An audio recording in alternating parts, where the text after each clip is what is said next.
కొన్ని sorry boxes అస్సలు పాడైపోద్ది కాదు కదా, చూడడానికి చాలా అందంగా ఉంటాయి. ఇది చూసారు కదా, గోల్డ్ కలర్ తోటి చాలా అందంగా ఉంది. చూడగానే ఒక డిఐవై అయితే గుర్తొచ్చి మీతో షేర్ చేస్తున్నాను. ఫస్ట్ అయితే వీడియోలో చూపిస్తున్న విధంగా ఒక కార్డ్బోర్డ్ పీస్ని ఇది ఏదైతే సైజులో ఉందో అదే సైజులో కట్ చేసుకున్నానండి. కట్ చేసుకున్న తర్వాత గమ్ హెల్ప్ తోటి అతికించేసుకోండి. అలాగే చుట్టూ 4 వైపులో కూడా ఏదైతే సైజులో ఉందో అదే సైజులో నేను 4 కార్డ్బోర్డ్ పీసెస్ అయితే కట్ చేసుకున్నాను.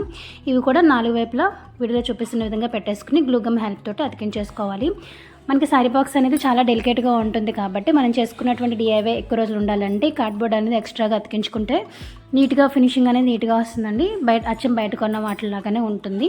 ఇలా 4 వైపులా అతికించేసుకున్న తర్వాత ఇప్పుడు నేను దీన్ని గిఫ్ట్ పేపర్ తోటి అతికించుకుంటున్నానండి. మీరు కావాలంటే క్లాత్ కానీ లేకపోతే ఏదైనా కలర్ పేపర్ కానీ ఏదైనా కానీ అతికించుకోవచ్చు. నేనైతే గిఫ్ట్ పేపర్ తోటి వీడియోలో చూపిస్తున్న విధంగా 4 వైపులా కూడా అతికించుకుంటున్నాను. అలాగే మధ్యలో కూడా గిఫ్ట్ పేపర్ అనేది గమ్ హెల్ప్ తోటి అతికించేసుకోండి. గిఫ్ట్ పేపర్ అతికించుకోవడం చాలా ఈజీ అండి. తెలియని వాళ్ళ కోసం నేను ఈ క్లిప్ కూడా మిస్ చేయకుండా యాడ్ చేశాను.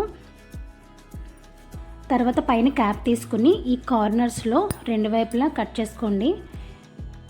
ఇలా 2 వైపులా కట్ చేసుకున్న తర్వాత దీని సైజ్ కూడా ఒక కార్డ్బోర్డ్ అయితే కట్ చేసుకున్నానండి. చుట్టుపక్కల అవసరం లేదు, జస్ట్ మధ్యలో కార్డ్బోర్డ్ ఉంటే సరిపోతుంది. కార్డ్బోర్డ్ అతికించేసుకుని దీనికి కూడా గిఫ్ట్ పేపర్ అనేది అతికించేసుకున్నాం. ఇప్పుడు 2 కార్నర్స్ మనం కట్ చేసుకున్నాం కదా, మిగిలిన 2 కార్నర్స్ అయితే ఇప్పుడు కట్ చేసుకోవాలండి. కట్ చేసుకున్న తర్వాత సైడ్స్ వీడియోలో చూపిస్తున్న విధంగా మడత పెట్టేసుకోవాలి. మడత పెట్టుకుని గమ్ హెల్ప్ తోటి అతికించేసుకోవాలండి, లేదా కట్ చేసేసుకున్నా పర్వాలేదు. నేనైతే గమ్ హెల్ప్ అతికించేసుకుని త్వరగా ఆడడం కోసం ఈ క్లాత్ క్లిప్స్ యూస్ చేశాను. తర్వాత బ్యాక్ సైడ్ నుంచి గమ్ అప్లై చేసుకుని కింద పార్ట్కి అతికించేసుకోవడమే.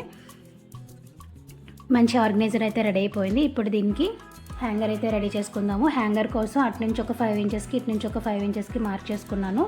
మార్క్ చేసుకున్న తర్వాత సేమ్ కార్డ్బోర్డ్ పీస్లోనే ఒక 8 ఇంచెస్ పొడవు ఉండేలాగా చూసుకుని మనం చేతి ఫింగర్తో ఇలా నలిపినట్లయితే కొంచెం సాఫ్ట్గా అయిపోతుందండి, స్ట్రాంగ్గా లేకుండా. దీనికి కూడా గిఫ్ట్ పేపర్ అయితే అంటించేసుకున్నాను. అంటించుకున్న తర్వాత వీడియోలో చూపిస్తున్న విధంగా గమ్ హెల్ప్ తోటి అతికించేసుకోండి.